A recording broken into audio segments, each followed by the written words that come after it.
Welcome to The Thriving Marriage, the podcast for those who want to get their spouse back in love with them and truly thrive. You'll learn why 95% of people don't save their marriage and the secret method no one else is talking about that will change everything for you. Are you ready? Let's turn tragedy to triumph. Here are your hosts, international marriage experts, Mark Johnston and Heather Choate.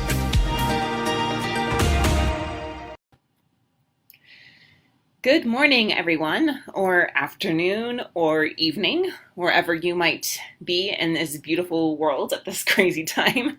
My name is Heather Choate. I am the owner and co-founder of High Thrive Coaching, and I am grateful and honored to be here with you today. It's been a little while since I've been here in The Thriving Marriage, so I'm happy to be back. We just had our baby in January. And then, man, in my own personal life, the storms have been raging, and it feels like one wave after another. I had to go in for emergency surgery a week after having the baby for uncontrolled bleeding, and then our sweet little baby Faith got RSV, and we ended up in the hospital for several days, and are now just recovering from that while we're facing this coronavirus craziness. So how are you doing? I hope that wherever you are healthy, that you are well, and more importantly, that you're ready to really make sure that you own your power and that we can make some powerful shifts today together, shifting from fear, from anxiety, from worry to a state of peace and calm and serenity. And that's why I asked my husband, I was like, what should we title this special episode here? And we're streaming this live into The Thriving Marriage. I can see some of you joining, so welcome. And if you're watching the replay, welcome as well. But my husband had the suggestion of, say, like the calm in the storm, which is just beautiful imagery that I really love, that in the eye of the storm, it's totally calm, right? We know that from hurricanes and tornadoes and stuff. But I thought I'd take it a next step further and say, be the calm in the storm. And that's an action word, right? So today we're going to put some action together. I'm going to give you some action steps. And I really want this to be interactive. Hey, Scott. Hey, Andy. Good to see you. You're very welcome. And so I want us to interact together. And if at all possible, I really encourage you to get out a journal or get out your smartphone and write some things down, because the more you put into this, the more you're going to get out of it. And I really hope that this is something that you can come back and revisit, because it's going to take a bit of time to digest some of this. Some of it's going to be very, very simple, and simple is always like the most effective, right? And some of it's going to be a little bit deeper, and only you can decide how much it's actually going to impact your life. But I encourage you to, especially if you're really struggling right now and you feel like a lot of fear, you feel like a lot of chaos is going on in your life, that you take time with this and that you give yourself that priority. You make yourself that priority, and you give yourself that gift of being really intentional with your thoughts and your feelings and your behaviors, so that we can start to allow these challenges to transform us, to move us forward rather than dragging us down, making things harder, making things worse. All right, sounds good? Hey, April, good to see you. All right, so be the calm in the storm. Like I said, let's make this very interactive. And I just want to see here, you can put down your answers in the comments here or the chat if you're doing this live with me, the comments if you're watching the replay of the podcast or on our YouTube channel. But I'd love to know, what are some of the fear-based responses that you've seen people make, especially with this unleashment, I'm going to call it, of COVID-19, and whether you're so concerned about the virus itself. I'm personally not as concerned about the virus. I do see that there's, it's definitely something to be taken serious, but as far as like my own family and everything, I'm more concerned about the panic that everyone is getting into and the cycle that fear causes, right? People get panicked, they run to the store, they buy everything there, right? We get into this hoarding mentality, and we start to see some of that behavior. So what have you seen? What fear-based responses have you seen people make in reaction to this, right? Schools canceling, people getting worried about their jobs. I've heard from multiple people, I'm afraid, like my sister's just got a brand new job with an airline. She's like, I'm afraid I'm going to get let go because I just got hired, right? Afraid of, my mom was describing how she was traveling from Phoenix up to their home in the mountains in Arizona, and she had to stop at a restroom. She didn't want to stop because people are scary right now to her. And I'm sure a lot of people can relate to this. It's almost like we're threats to each other. And so she had to use the restroom. She went in and a lady was coughing in the restroom. And so my mom immediately put her shirt, covered up her nose and hid in the stall until this lady left because she was terrified that she might get this coronavirus or something else, right? And then we see people, pulling their money out of their bank. We see people, like I said, totally hoarding things. For me, it was a little bit scary, honestly. Like my husband and I, we worked to be prepared to face different circumstances. But we have an infant that I can't breastfeed very much. And so we have to supplement with formula. And I'm sure some of you have heard about the craziness with formula being hoarded and not enough for some babies. Luckily, I had just placed a big order. I order mine from Europe, but luckily I had that, but I was really concerned, wow, what if a couple months from now I'm not able to get this? And so I felt that urge to go out and get as much as I could, but I stemmed that, right? And it was okay, that would be a very fear-based reaction, and that's exactly what everyone else is doing. And so what can we do to turn this around? So I'm curious to see what you guys have seen in your own life and what kind of effect this has had. I'm going to go to the chat here for a little bit.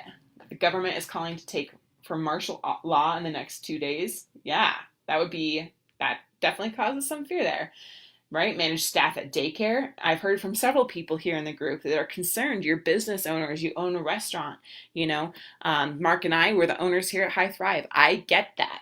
Definitely concerned about how we're going to handle this, right? And then just the challenges of schools being canceled and how are we going to handle the kids, right? Some of you have to work. Both parents have to work outside the home and you have young children. How are you going to manage that? And then I'm, full disclosure, I'm in the office here at our home and my husband's here, but we have 8 children home right now instead of at school, right? And so there's challenges of just everyone being together and under the same roof unexpectedly, and we can't go out and do fun things, we can't go out to the museum or go bowling or things like that. And so it's challenging, everyone being all together, right? So what fears have you experienced? And hey, Crystal, good to see you, and Scott. And how have these fears really affected your decisions? Have you felt kind of that tightness in your chest? Have you felt that pinching in your mind? I know a lot of people have talked about not being able to sleep well. And then how have these affected your marriage? How have they affected your relationship with your spouse, your husband, or your wife? I was thrilled to see that some of you have actually gotten closer because of this. But many times, these stresses add more strain to a relationship. It's easy to kind of snap at each other. It's easy to take out our frustrations and our fear on one another. And so this can become a very challenging situation for a relationship, especially here in the Thriving Marriage, when many of you, we're, here to help with relationships that are facing divorce, facing separation, facing severe challenges, facing a spouse that is checked out and not wanting to work on the marriage, right? So how do we handle all of these things, right? And I see some of you here in the chat. Awesome. I work at a hospital. It cannot be closed. Yeah, exactly. Center on the cabin fever my children get. Exactly. Yes, I totally get that. Having 8 children, and you may hear them in the background as we do this. That's just part of life here, working from home. So be the calm in the storm. Who is this for? This is for, like I just described, all of us. We're feeling fear, we're feeling anxiety, we're feeling stress about the recent COVID-19 outbreak, or maybe any other concern in your life. Like I said, for me, it feels like it's just been one wave after the other. My husband and I are like, oh my goodness, can we even catch our breath here, right? It just feels like wow, boom, boom, boom. Sometimes in life, we have the beautiful, calm, peaceful waters, and we're able to just relax and enjoy, and everything feels so easy breezy, and we love it. And then other times, it's like, oh my goodness, my son has ADHD. Oh my goodness, my daughter has RSV. Oh my goodness, I'm sick now. Oh my goodness, now I'm facing postpartum depression. Oh my goodness, now there's this COVID-19 outbreak. And I know you get that, because I know that there's things in your life that we get out of the smooth waters and boom, we're in the storm, right? So maybe your relationship with your spouse is strained because of these stresses like we talked about. Or maybe, like some of you have explained and shared with me, that this has drawn you closer and you have found some reconnection and you want to stay strong. You want to make sure that after this COVID-19 craziness settles down and other concerns in your life settle down, because guess what? The storms of life aren't here to stay. Like the Bible says, it has come to pass, right? All of these things will come to pass. It may feel like forever right now, but these things truly will pass in time, right? And so you're here because you want to feel peace, you want to feel security, you want to feel empowerment. A really important thing to know here is frequency biased, okay? A frequency biased. What does that mean? This is something that my marketing mentor has taught me. The frequency bias, my business mentor, is that we take what's happening to us right now in this moment and we think that it's going to be that way forever. And the reality is that it's not. It's just the bias of what's happening right now. So to be able to have that 30,000 foot view of the circumstance helps us realize, okay, this is just one of those other storms. Just like in nature, storms come to clean, they come to clear out the clutter, and they actually can leave us more refreshed, more rejuvenated, better healed, and actually stronger than before.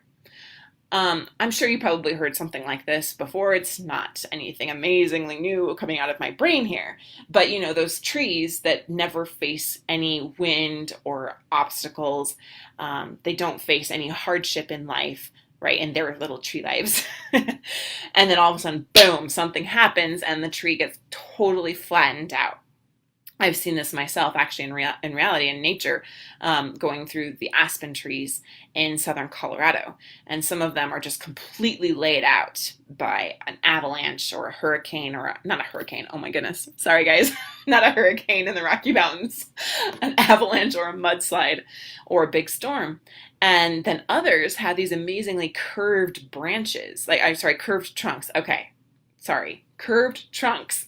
Let me make sure I'm articulating here today. It's been a little while. I'm a little rusty. That's all right. Okay, so they have these curved trunks, and I asked my husband, I was like, wow, what makes them look like that? And so we looked it up. And these are trees that got hit by an avalanche, and they had the strength to pick themselves back up. Why is that?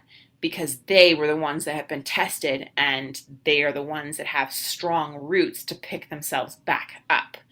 And so they're made even stronger by the challenges rather than letting the challenges defeat them, right? And that might sound like a really nice little platitude here or something, but that's the reality, is that we all have a choice in what we do about these challenges that we're facing. So be the calm in the storm. Like I've said, I've experienced fear. I've experienced dark times too. In my own life, and I'm going to speak here from personal experience, I was diagnosed with breast cancer at the age of 29, and I was pregnant with our sixth baby at the time. If you're seeing the slides here, you can see this is a picture of my bald, shiny head and my round, pregnant belly. And the doctors told me I needed to abort our baby to save my life. And I looked at them and said, I would rather die than take the life of my child. And so I determined that we would set forth and find a way, if possible, to save both of us. But there were times when it didn't look like that was going to happen, and it looked like I might not make it through. And so facing that uncertainty and that fear that I might have to leave my husband, I might have to leave my 6 children. The baby might not make it, right? With all of these challenges going on, what was going to happen? I never thought that I was going to have to face this. I never thought that I'd be looking at potentially the end of my life at the age of 29. I was in the middle of being a mother and a wife and pursuing my goals. And this just, boom, hit me out of nowhere and completely wham, it was like that was my avalanche in life. And I was like, those aspen trees got totally leveled. And in those moments, I had to learn how to move forward and how to find peace and how to find strength. And I'm going to be honest, I didn't always have that peace or that strength. I felt the darkness. I felt the fear. I felt that tightening in my chest, the sinking in my stomach. I felt the absolute overwhelm. I had moments where I felt completely isolated, completely alone, in more mental, physical, emotional, and even spiritual pain than I've ever experienced. And so what I'd like to share with you is what I've learned going through that experience, as well as being able to help thousands of people just like you, and many of them here in the Thriving Marriage, to be able to face the challenges that they have in their lives. So I want to ask a question. What is fear? What is fear? Have you ever asked your fear, what are you? Really? What is fear? Is it just an emotion? Is it just an instinctual response to something, right? What really is fear? And I can see some of you here, like I'm freaking out. I don't have enough food. I'm freaking out. I had a panic attack last night. My husband is here. He is checked out, right? All of these different challenges that you guys are facing. But what really is this fear? Fear basically is just an instinct that helps us survive. It's an instinctual response. There's a neurological response that happens. It goes through our entire nervous system, right? It creates different chemicals in our body. And we have been conditioned to view fear in different ways. So based on our whole life experience will lead us to act in a certain way when we feel the fear response. We all feel it. Don't think that any of us are ever immune, because we're not. And don't think that it's ever going to go away, because it's not. And don't think that it's bad. Oftentimes we feel like any negative emotion is bad for some reason.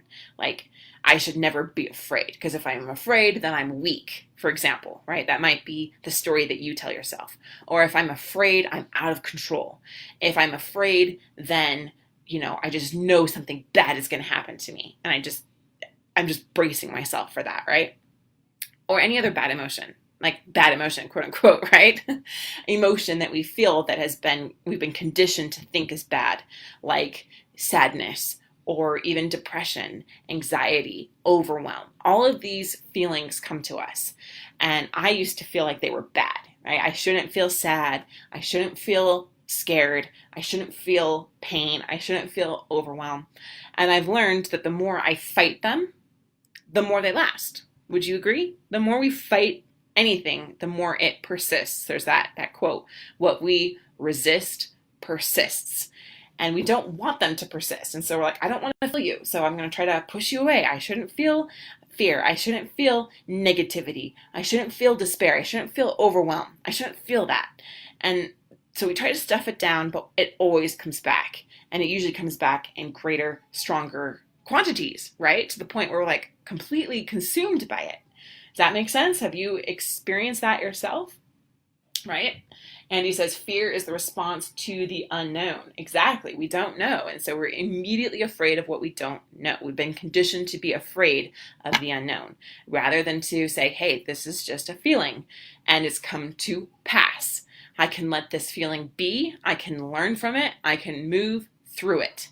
And when we learn to move through our emotions, that's how we don't get stuck in them. Because it's okay to feel fear. It's okay to feel anger. It's okay to feel overwhelm or any of those negative emotions. But what's not okay, to me at least, you can decide yourself, is to stay stuck in them. And so many times we get stuck in those emotions. And instead of feeling them for maybe, a few minutes or maybe even an hour, maybe a couple days, instead we stay stuck in them for a week, months, even years. We see people that are stuck in the same emotions, the same patterns of these really negative emotions for years. And the consequence that that has in our lives is drastic. And to me, it's also tragic, because we could learn to move through them and to be able to experience all the emotions and the more positive emotions that we want to feel, regardless of what's actually happening in our lives. Can I get an amen to that? Do you guys agree? We don't want to be stuck in emotions. So it's kind of an interesting dynamic. We want to be able to feel all of our emotions, and we want to know that none of them are bad, and that they're simply here to show us something. They're simply here to help us in some way, help us survive. Now, if you go back and look at like psychology or neuroscience, like there's evidence that this fear response is actually a huge blessing to us. It's actually a huge help to us, because without it, we would not have survived as a species, right? If we were just happy, go lucky, like Pollyanna, like I've been criticized as being that. I promise you, I was not that most of my life. And I'm not that actually most of the time. I choose it any moment to be happy. Anyway, so if we were like that though, and we were just happy Pollyanna, just life is great, and let's look at the flowers and the sunshine and the rainbows, and we're just out in the meadow, just la la la la la, right? I have this image of like SpongeBob for some reason in my mind. Okay, anyway, now I'm dating myself back to the 90s. All right, so if we were like that all the time, then we wouldn't recognize if there was a lion nearby and we would get eaten because we're all happy and everything's positive. No, right? Or we wouldn't recognize that there's this massive, tornado ripping its way towards us. We would just be blind to all of the dangers, right? So this fear is a response that helps us survive. It helps us take action. And we've been conditioned, actually, as humans, to look for what's going wrong rather than what's going right. It's something that's, again, helped us to survive all these years and helped us as a human population to make it this far. However, it doesn't really serve us as much today. And the good news is that there's always a choice in whether we want to choose fear or whether we want to choose something else. Because let's face it, most of us are not looking at a lion eating us, right? Andy again says, I've learned to work through my fears and to accept my realities. Yes, exactly. That's exactly what we want to get to and what we help teach you here in the Thriving Marriage. All right. What happens when we have this fear-based response is that it activates our limbic system. And if you can see the slides here, if you're not listening just to the podcast replay, you can see this beautiful image I pulled off of Google Images of the limbic system. Now, you don't need to worry about anything. There's not going to be a test here. I'm not going to test you on the hypothalamus and the thalamus and the frontal lobe, et cetera, right? What you need to know is that the limbic system is the very animalistic, instinctual part of us.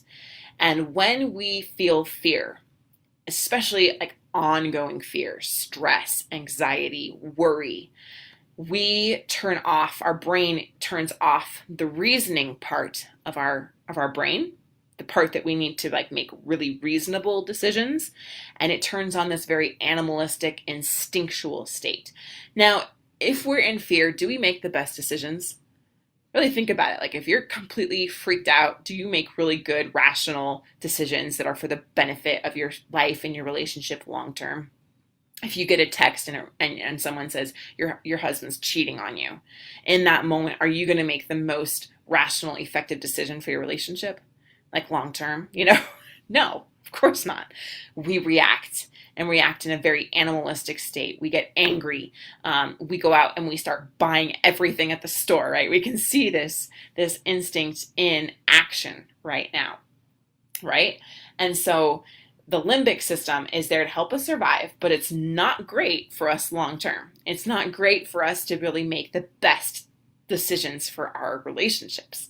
And so that's why we need to learn how to process through fear and process through negative emotions so that we can move forward effectively. So where does fear and anxiety come from?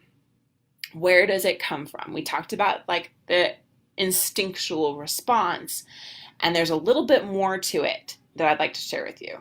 And so I'd like to talk about Stoic philosophy that teaches we need to be aware of what we cannot control, but focus on what we can. Be aware of what we cannot control. It's not like we've got our fingers in our ears and we're like, la, la, la, la, la, I don't want to hear it. We're completely oblivious. No, we're aware of what we cannot control, but we focus on what we can. 90% of the time, we are focusing on what we cannot control. If you are feeling a lot of fear in your life, a lot of stress, a lot of anxiety, a lot of anger, those kind of feelings, even depression and hopelessness, now you feel like there's nothing you can do about it. You're focusing on what you cannot control. And we can see this sometimes more easily in others than we see it in ourselves, right? But we can see how we always look at what's going wrong, the economy. We look at the virus itself. We look at the government. We look at all these things that we cannot control. We look at other people that he should do this, she should do this, they should do this. Why isn't this happening? Why is this circumstance this way, right? And we ask ourselves these questions, like, why is this happening to me, right? Why does this keep happening? Why won't he do this? Why won't she do this?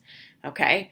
Those are some examples here. And I'd really like you to check in and ask yourself, and this is a great time to write something down, what am I really focusing on most of the time? If you're feeling a lot of that stress, a lot of that anxiety, a lot of that overwhelm, a lot of that anger, a lot of frustration, a lot of fear, what are you really focusing on? Are you listening to the news, right? Are you thinking about what other people are doing? How other people, seem to be controlling you or controlling your life or making this happen to you, right? And I get that. I've done it myself, right? 90% of the time, most of us, that's where we're at. But what we need to learn to do is to shift our focus so that 90% of the time we're focusing on what we can control. The other 10%, like Stoic philosophy, we're aware of that, but we're not focusing on it. Instead, we're focusing on what we can control. What we can control. Make sense? I hope this really clicks in for you. When this clicked in for me, it changed so much for me because now I have that awareness. I'm starting to feel some anxiety. I'm starting to feel some fear. Okay, I embrace those emotions. They're there to teach me something. Now I ask myself, what am I focusing on? Oh yeah, I'm focusing on something I have no control over. So let's talk about the 3 areas of control. The 3, we can call them circles. If you can imagine some circles here, if you're listening again, but if you're watching, you can see these circles. Circle 1, we have complete control over this area of our life, this area of our existence here. Complete control. No one else has control over this. Here's an example, like what we choose to eat. Most of us, unless we have some weird medical thing, we choose what we put into our mouth. No one else chooses that for us. We get to choose that, right? So we choose what we eat. We choose what we think. And we choose how we feel. We choose what we do. Make sense? So those are the things that we have complete control over. Then the next circle of influence is the next circle of control is what we have influence over. So circle 1, we have complete control. Area 2, circle 2, we have influence over, meaning we can't completely control it, but we're able to influence it. So if we have complete control over what we eat, we have influence over our health, okay? There's only so much we can do with our health. Maybe we were born with a pre-existing condition, right? But if we eat really healthy foods, if we put really nourishing, good foods into our body, our health improves. And we may even be able to overcome that pre-existing condition or not. Maybe we still have to deal with it, but our health is way better than if we chose to eat really unhealthy things that would make our condition worse. Okay? So we have our area where we have complete control. We have our area where we have influence. What else do we influence over? We have influence over our relationships. We do. We have influence there. We're able to affect the way that things go. If we come home and we're really happy and really compassionate and understanding and really grateful, we have influence over the dynamic in our home, in our relationship, don't we? If we come home and we're super grumpy and irritated and snapping at everyone, that's our choice, that's our control. That will have an influence on what happens in our relationship. Agreed? What else do we have influence over? We have influence over a little bit in certain things, in the way that we vote, and that it has influence in our governments, in our economy, and the way that we spend our money. There are bigger things that we have some influence over, okay? And then that leads us to the third area. Third circle here, the things that we have absolutely no control over. No control. Like a tornado that comes and we do everything we can to avoid it, but it takes us out, right? So we have no control sometimes over our own mortality. So back to the human body example, like we have control over what we eat, which influences our health, but we don't always have complete control over when our life will end. There are sometimes things that are outside of our control that would end our lives, and we would not be able to stop that. And so those are the areas that we have no control over. We also have no control over any other person. We do not control any other person. We cannot make them do exactly what we want, when we want them to do it, etc. We only have control over ourselves. Like I said, we have influence over them. So, with that being said, let's shift our focus from the things that we have absolutely no control over to the things that we have complete control over. And when we make really good, effective decisions, really healing, positive, loving decisions on what we have complete control over, then that bleeds over to the area that we have influence. And that's where we can start to see a lot of the other things in our lives that we would like to improve and change, that they will improve and change in time. Okay? So, what I can control. I'm going to give you what I call the 5 gives, the 5 G's, okay? The 5 gives. And what I'd like you to do with this, as I share them with you, is to make sure that you really take time with them. So these are some really powerful tools. And I want you to use them. Okay, I don't know what's going on with my slides here, sorry. It's taking forever. All right. So you're going to choose to focus on one for about a week. I don't want you to try to use them all at once. And I want you to ask yourself the question that I'm going to give you every single day, and really think about how you can do that. And then take action on what you receive. As you ask that question, your inner being, the part of you that is infinite, the part of you that is eternal, will start to give you some answers. And maybe some of you have been turned off from your feelings. You, for whatever reason, feelings weren't safe. For whatever reason, you didn't feel like you were loved enough or worthy enough or good enough to feel your feelings. And so you've turned them off. Maybe you've turned off your intuition a bit. But the more you open the door, they will start to come to you. And as you get those answers, as you ask yourself these questions, you get these answers, then take action on what you receive. And as you do that, I promise you're going to start to feel more centered and feel more secure and more serene. Okay, so the first give is give gratitude. A lot of people have done our gratitude challenge that I do every year here in the Thriving Marriage, where we really focus on shifting to what can I be grateful for. So I want to ask you right now, what can I be grateful for in this moment, in this situation, with this currently going on in my life? What can I be grateful for? And as we do that, we always find something to be grateful for, no matter how bad it is, no matter how awful it is, right? I was so sleep deprived for 4 days and 4 nights being in the hospital with my infant with RSV. Like seriously, not getting more than probably 30, 40 minutes of sleep at a time for 4 days straight, with the doctors coming in and out. And I started to really feel the effect of that, right? But I always shifted it to what can I be grateful for, instead of feeling so overwhelmed and so exhausted and even some just anger at some times that came up. What can I be grateful for? I'm grateful for the doctors. I'm grateful for these resources. I'm grateful for this hospital. I'm grateful that my little baby girl is here. I'm grateful that we're getting this help. I'm grateful that my husband's taking care of the rest of the children. I'm grateful for all the people helping us at this time and praying for us. And when I start to focus on the things I'm grateful for, everything starts changing in my perspective. Nothing about the situation has changed, but the way that I'm looking at it changes. And therefore, everything changes. Because now I'm in a different state. I'm in a different emotional energy. And gratitude has been actually physically, you can actually physically, let's see, how am I trying to word this? You can measure, there we go, we can measure the frequency, even the vibration of different emotions and the way that they emit, like a different wavelength or a different frequency of music, kind of like that. And so you can look this up. The different energies and the different vibrational frequencies of emotions. And the energy of gratitude is one of the highest human emotions that we can feel. It's right up there with love and blessings. And when we feel gratitude, it shifts us to the energy of love or above.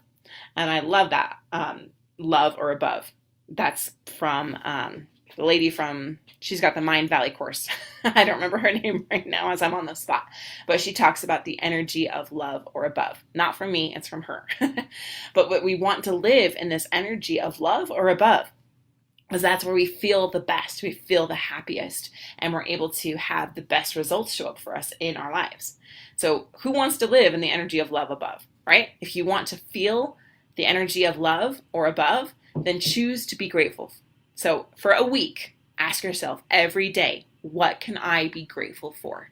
That will immediately shift you out of fear and scarcity and pain and lack to a state of happiness and a state of peace and serenity about your situation.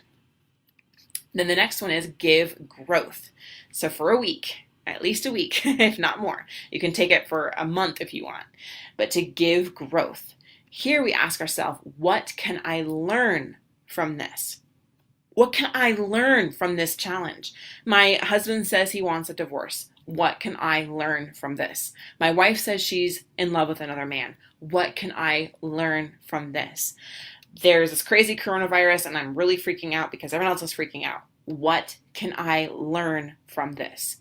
What lesson is life presenting to me? What lesson is life presenting to me? It's trying to show me something. It's trying to teach me something. How can I learn from this? How can I grow from this? How can I become a better, stronger, happier version of myself? When we see what lessons life is trying to present us, then we're like those aspen trees that pick themselves back up.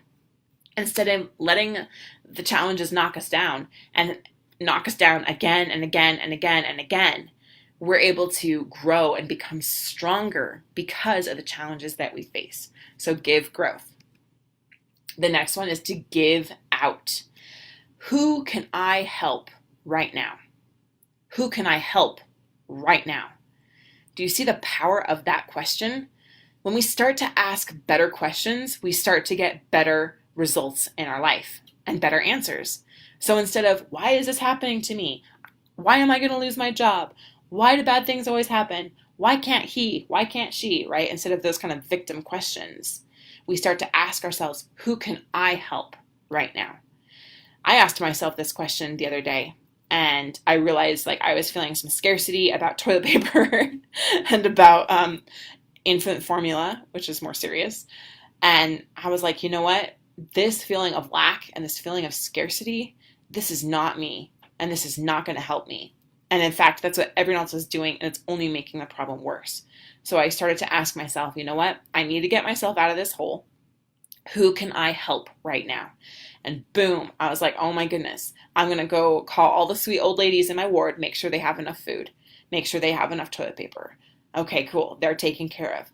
And then with my children, we gathered up some old blankets and some new ones and some cleaning supplies. And we called the homeless shelter and asked them what they could use. And they said, we need cleaning supplies. So we gathered up our excess cleaning supplies and some toilet paper and some paper towels and some napkins and different things like that. And we loaded up our Suburban with our kids and we went there on Sunday. And we gave away the very things I felt like hoarding, right? That feeling of tightness and denseness and scarcity in myself. And then I felt all of that just completely release as we gave to the people who need it most. Because let's face it, they get hit the worst in times like this because people aren't generous anymore. They're thinking about themselves. They go into that animalistic state. It's all about me. So ask yourself, who can I help right now? And I guarantee as you think about this, you're going to have a name come to your mind and you take action on that. You go help that person and you will feel radically different inside yourself. It will completely shift your emotional state from a state of scarcity and fear and anger and resentment to love, to generosity, to goodness, to the connectedness, connectiveness, I don't know what the word is there, the connection that we have between all of us, that we're really all one. And we really all can strengthen each other as we lift each other up rather than try to tear each other down or think more about ourselves than others. You can do this in your relationship. Who can I help right now? Who else might be going through a challenging time in their marriage? Who can I help? How can I help even my spouse during this difficult time? How can I help them? And as you shift that, it takes you out of yourself and puts you into that really beautiful, blissful state that has been taught to us over the ages, taught to us in every religion, that we need to give to others, to love others as we do ourselves, as Jesus Christ taught, right? And so next one is to give up. What limiting belief or old pattern can I let go of right now? I'm going to give this up. I'm going to surrender this fear. I'm going to give it up. There's this beautiful element of just surrendering to a higher power, to letting it go. For me, it was resentment, it was anger, it was pain that I held on to for years from my earlier years. And when I finally surrendered that in my cancer journey, that's when amazing transformation started to happen in my body. It's a beautiful thing. And it's hard to actually articulate that. But when I finally let it go, I let go of the pain. I chose to forgive. I chose to love, even if the other person didn't deserve it. And honestly, they never apologized and they still never have. But I chose to let it go. I also chose to surrender my life into God's hands and just letting go. And I remember feeling a little bit like the mother of Moses. Even if you're not, of that religion, that faith, that's okay. You still know the story. This mother places her baby onto the Nile River. The Nile River. It's got crocodiles and crazy like rapids and stuff. And it's a river. Can you imagine placing your baby in a basket? Well, she had Miriam, her daughter, do it, but letting her baby, surrendering her baby over to God like that. And I remember feeling like that myself with my baby that I was carrying. And I said, I can't protect this child on my own. Please, I just give it to you. I can't preserve my own life. I give it to you. And when you let go of that fear and that need to try to control everything, and you allow it to be, knowing that it's exactly what it needs to be, and it's all going to be okay, that you have that higher power, you have God, you have Source that is guiding you, protecting you, and loving you unconditionally, you find an incredible amount of serenity. It's like, whew, huge weight off your shoulders. You're finally able to let it go. So what limiting belief or old pattern can I let go of now? One of the best and happiest things that I do here is help people to overcome those limiting beliefs, to help them recognize what they even are, because so many times we don't understand what's even going on, and these old patterns, and then helping people to move through them, to let them go, and to adopt new patterns that serve them better. So I hope you're writing some things on your notes and in the chat and stuff, because I don't see a lot of activity going on. But even as you're listening to this on your own later, really sink into this. What can I give up right now? How can I let go of this fear? And then the last one, give in. Give in. What inspired action can I take right now to improve my situation? What inspired action can I take right now to improve my situation? As you ask better questions, you're going to get better answers, like I said, and then you take action on those answers. And as you take action, you start to create positive momentum in your life. You create positive momentum in your relationship. You create positive momentum in the world. You send out ripples of good and ripples of this positive wave. And it can totally transform your own life, totally transform your relationship, and we can totally transform the world as we choose to take inspired action to move things in a positive direction. So, my friend, I hope that you take time with this. I hope that you really grasp how this can transform things for you, how this can transform your relationship. I've had the honor and the incredible gift to witness so many people apply these things and completely change their life and shift, like I did, from a state of fear, anxiety, even selfishness, to a state of just love and kindness and peace and serenity. So, as we conclude here, I want to ask you, what lessons did you learn today? What lessons did you learn? What insights did you gain? What aha moments did you have? Did you feel something different in your body? Did you feel a different reaction? Did you feel kind of that lessening of the stress and the aha, like, wow, there's so much I actually can do. I just need to learn to shift the way I'm thinking about this, the way I'm responding to this. I need to take the time to focus on things I can control rather than the things I can't control. I know that my limbic system is great. It helps me survive, but I don't want to stay there, right? Every emotion's okay. We can move through it. We can give gratitude. We can give goodness to other people. We can grow from this. We don't have to stay stuck. We can, just really heal our lives as we take action on the things that we can control. I am more capable than I realized. Maybe that's the lesson you learn. I can do this. I am worthy. I am good enough. I can do this. And it will have an incredible impact on me and the other people around me. So what action will you take? Put that in the comments. Put that in the chat. What action will you take right now? What new awareness are you going to take? Awesome. Amen. Oh, I love it. Regardless of what is going on around me, this experience is for my personal development. Thank you, Shannon. Beautiful. What difference will this make for you? Think about it right now. If you can let this, I'm going to call it stupid coronavirus. My kids would not be happy if I said that because I tell them not to say that word. But this ridiculous coronavirus, it's so silly. And it is serious though. But the whole effect that it's having, I think, is way overblown because it's putting people into fear, and that's only feeding more fear. And so that's the part that's ridiculous to me. And we choose instead to make some positive changes. We choose to adopt some new behaviors. This moment right now, this experience, this challenge that you're going through can be the one where you finally say, enough. I'm not going to get knocked down anymore by life. I'm going to pick myself up. I'm going to be like those aspen trees, and I'm going to let this make me stronger. It's going to change everything for me so that no matter what happens around me, I truly am the calm in the storm. That is your power. That is your birthright, and that is your challenge. So I encourage you to do it. We can do it. We've got this. We can make beautiful transformations in our life and in our relationships and in our world right now. So this is just the tip of the iceberg. I wish I had more time. I wish I could sit down with you and work with you on what's coming up for you and maybe where you're still feeling a little blocked. Maybe you're still feeling a little bit of that tightness, that fear, that resentment, that anger. Because honestly, learning to change your programming of stress and fear and remove those limiting beliefs is a process.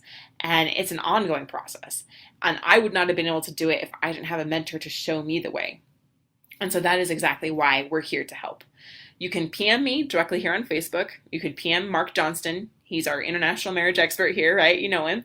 And he's going to be coming on Friday to talk about how to strengthen your marriage during COVID-19.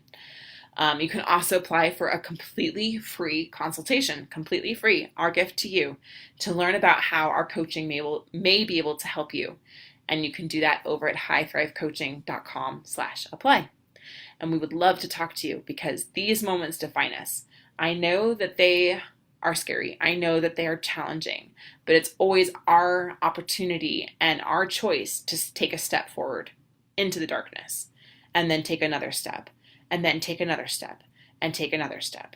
And as you do that, that's when you will start to see more and more light come into your life, and that healing and that peace that you are craving will be yours. I send you my love, my blessings. I appreciate you. I love you. You are deserving. You are good enough. You are loved just as you are. And there is so much good that we can do together. I appreciate you all, and we will talk to you next time. Thank you for watching. And again, my heart, my love, my appreciation flows out to you. Take care. Thanks for listening to The Thriving Marriage, your A to Z blueprint for not just surviving marriage, but thriving. Until next time, my friends, thrive on.